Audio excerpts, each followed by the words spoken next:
We are currently at Florida International University's Biscayne Bay campus, where there has been an apparent gas leak here in the Academic Center 2 building.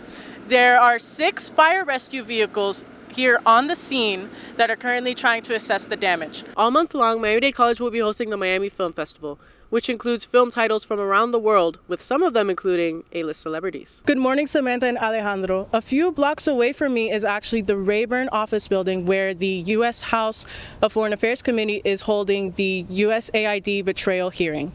Después de una serie de recortes a los programas de diversidad, equidad e inclusión la semana pasada, la más reciente orden del presidente Trump tiene nuevo precedente para quienes pudieran ser afectados. Good morning. I spoke to many locals this past week who tell me this reality is every other day. Earlier today, Spirit Airlines filed for bankruptcy, leaving many travelers worried for what this may mean for their upcoming travel plans. Good morning. I spoke with many former federal workers over the last few weeks, and all of them have told me that after the hiring freeze, they feel like they have nowhere else to turn to.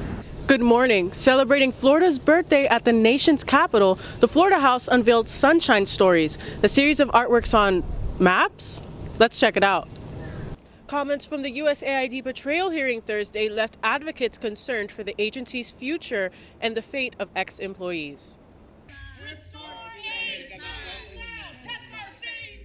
Amid protests at a committee hearing Thursday in support of PEPFAR, the U.S. President's emergency plan for AIDS relief, House Foreign Affairs Committee Chairman Brian Mast said he didn't think they accomplished anything. I guess these guys don't watch the news. They didn't realize that PEPFAR was one of the many programs that did prove to be life-saving, so the funding was restored.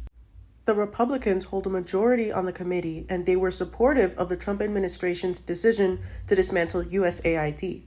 But while members of Congress were debating on the Hill Thursday, the real effects of freezing USAID funding are showing domestically and abroad. Thousands of USAID employees remain out of the job. That has affected 1,800 of our members who are USAID Foreign Service officers, and it has been incredibly disruptive to these officers and their families. They've had to come back within 30 days. 2 major unions representing federal employees filed a lawsuit last week against the Trump administration for what the unions say is the irreparable harm that dismantling USAID has caused. American Foreign Service Association President Thomas Yazgerdi believes that the suit not being immediately dismissed by a judge is a sign that unions have a good case. If there's some sort of reorganization that has to happen, that it be done in a very deliberate way in which people understand why it's being done. And it also maintains USAID as an independent agency that does so much good around the world. We're hoping that will be the case. And Secretary of State Marco Rubio was called to be at the hearing Thursday but never showed, leaving committee members wondering why he was not called as a witness. Reporting for Kaplan News from Washington, D.C., I'm Anna Trinidad. Because of Hurricane Milton, residents from the Central Florida area have been migrating to their families here in South Florida. We went to a few grocery stores and asked both shoppers and employees how Milton refugees have changed things up in the past few days. This week, South Florida residents have been met with a large amount of guests. Hurricane Milton has caused many Central Florida residents to move south to avoid strong winds and record-breaking floods. Relatives have had to open their doors for multiple Central Florida evacuees. My mom lives here, so I didn't want her to be alone, and I also have lots of friends in here. Besides the point of that, the friends that I travel with, 4 girls, they all want to come down because they also have families here in Miami. Residents are not the only ones that had to evacuate. So my mom's currently in the hospital, and when I went today to the hospital to visit her, I saw they were moving a lot of people from the areas that were affected, like the central and northern area, down here because they don't have space in the hospitals over there, and they needed to evacuate.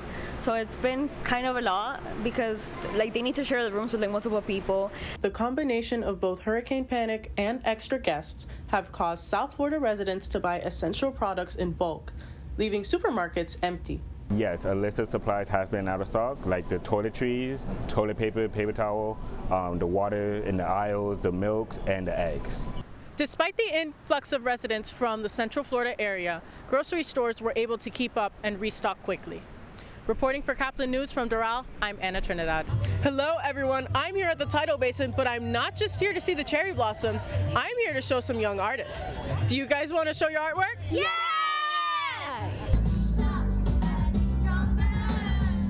Every year, the Cherry Blossom Festival picks 8 schools to create murals that showcase the beauty and culture surrounding the festival. National Cherry Blossom Festival President Diane Mayhew explained that the Student Art Showcase is a way for students to interact with the history of the cherry trees in D.C. The artists are guiding elementary schools, one elementary school in each ward of the city, to create together what this beautiful mural should look like. What did it mean to the students? What does spring cherry blossoms mean to the students? In the span of 1 month, elementary students connect with 2 artists through workshops. I had a chance to talk to some of the students after they showed me their favorite parts of their mural. It was pretty fun, but knowing that we had to present it here, it actually got more better. According to the National Cherry Blossom website, the murals reflect the spirit of friendship, community, and the blossoming beauty of spring. Both of the artists agree with this. I know that sounds like very generic to say painting with the kids, but after we get like all of the line work and the drawing done, then we can get to the painting. So I guess the painting is the more fun part for myself. The murals will then be returned to their respective schools for unveiling ceremonies after the festival. And the Cherry Blossom Festival will continue until April 13th. And these murals will be on display for the entire duration. Reporting from Washington, D.C. for Kaplan News, I'm Anna Trinidad.